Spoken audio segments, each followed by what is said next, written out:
Bad news, Tony. What? The exit poles are neck and neck. Time for plan B. We steal some of the uncounted boats and we replace them with some of our own. What was that you said about boat rigging?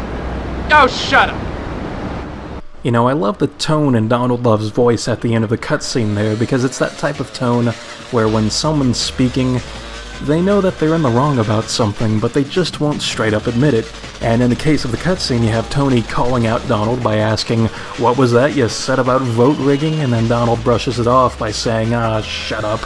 And because of the tone in his voice, you can assume that Donald is self-aware and knows that he's in the wrong, but well, he won't admit it because he wants to win the election that badly. And you can also say things like ego might play a part in something like that, especially in real life when you have situations like that where people just don't want to admit that they're wrong about something. You see it all the time, like on a smaller scale. To give an example, you have people sometimes saying things like 2 + 2 = 5, and they're obviously wrong because 2 + 2 does not equal 5. But because they're just so full of themselves, they never want to admit that they're ever wrong, so they'll just stick to the guns and keep saying that. And it's like, no, 2 + 2 does not equal 5.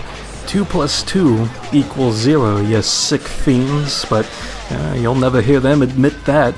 But anyways, what you have to do during this mission is follow a ballot van very closely around Staten Island as it makes its drop-offs to various couriers.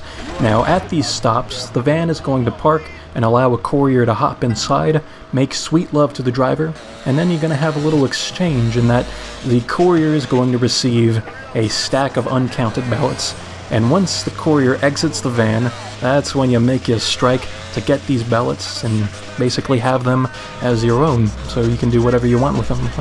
Not that we have a choice in what we do with them, but I'm guessing they're basically going to be destroyed at some point. But, you know, either way, it's a pretty straightforward and easy mission, I think anyways, and you don't necessarily have to use an AK-47. I mean, you can remain in your vehicle and perform a drive-by if you wanted to be all gangster and whatnot, you know, if you want those San Andreas vibes there. But and either way, I've enjoyed this mission, and you know, it's been a fun process, I think. But anyways, that completes this part, and that also completes Donald Love's missions for the moment. Later on, we'll have more of them, but for right now, we're going to move on to Salvatore Leone's missions by doing the next mission for him, which is called Caught in the Act. So until then, I will see you next time.